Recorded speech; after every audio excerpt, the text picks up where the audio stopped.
بسم اللہ الرحمن الرحیم۔ السلام علیکم۔ حضرت اسحاق علیہ السلام حضرت ابراہیم علیہ السلام کے بیٹے تھے اور اپنے بھائی حضرت اسماعیل علیہ السلام سے 14 سال چھوٹے تھے۔ ان کی شادی رفقہ بنت بطوائیل سے ہوئی اور ان کے ہاں 2 بیٹے پیدا ہوئے۔ ایک کا نام عیسو تھا جسے اہل عرف عیس کہتے ہیں، یہ رومیوں کا جد امجد ہے، اور دوسرے بیٹے کا نام یعقوب رکھا گیا، انہی کا نام اسرائیل بھی ہے، اور اسی وجہ سے ان کی اولاد بنی اسرائیل کہلائی۔ کہتے ہیں پہلا بیٹا ہونے کی وجہ سے حضرت اسحاق علیہ السلام عیسو سے زیادہ محبت کرتے تھے اور رفقہ کو یعقوب علیہ السلام سے زیادہ محبت تھی کیونکہ یہ چھوٹے تھے۔ جب حضرت اسحاق علیہ السلام بوڑھے ہو گئے تو ان کی نظر کمزور ہو گئی تھی۔ ایک دن انہوں نے اپنے بیٹوں سے کہا کہ کوئی جانور شکار کر کے انہیں اس کا گوشت کھلائیں، جو بیٹا کھلائے گا وہ اس کے حق میں دعا کریں گے۔ عیسو شکار کے لیے نکل گئے اور حضرت یعقوب علیہ السلام نے اپنی والدہ کے کہنے پر اپنی بکریوں میں سے ایک بکری ذبح کر کے اپنے والد کا پسندیدہ کھانا تیار کیا اور بھائی کے آنے سے پہلے پہلے والد کو پیش کر دیا۔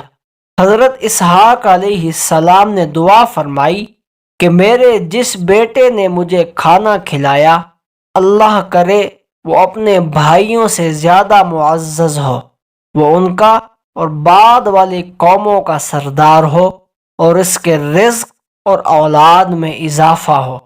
جب حضرت یعقوب علیہ السلام دعا لے کر چلے گئے تو عیسو بھی والد کے حکم کے مطابق کھانا لے کر حاضر ہوا۔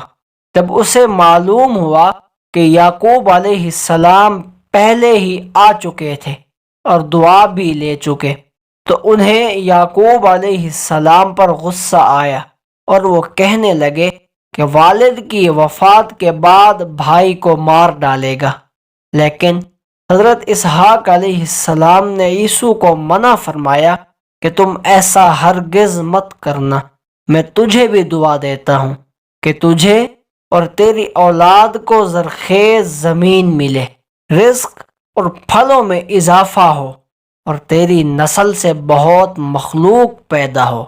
حضرت اسحاق علیہ السلام کی وفات کے بعد یعقوب علیہ السلام کو ڈر تھا کہ عیسو انہیں نقصان نہ پہنچا دے، اس لیے انہوں نے یعقوب علیہ السلام کو لابان کے پاس حران کے علاقے میں بھیج دیا جہاں ان کے ماموں تھے، اور یہ نصیحت بھی کی کہ ان کی بیٹیوں میں سے کسی کے ساتھ شادی کر لیں۔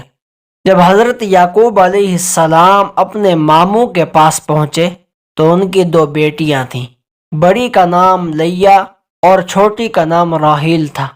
انہیں راحیل زیادہ پسند تھی اور ان کے ماموں نے بھی ان کا رشتہ منظور کر لیا، لیکن ایک شرط رکھی کہ تم 7 سال تک میری بکریاں چراؤ۔ 7 سال گزرنے کے بعد ماموں نے انہیں لیا سے شادی کرنے کے لیے کہا کیونکہ وہ بڑی تھی اور اس کے ہوتے ہوئے چھوٹی بیٹی کی شادی نہیں کر سکتے، اور کہا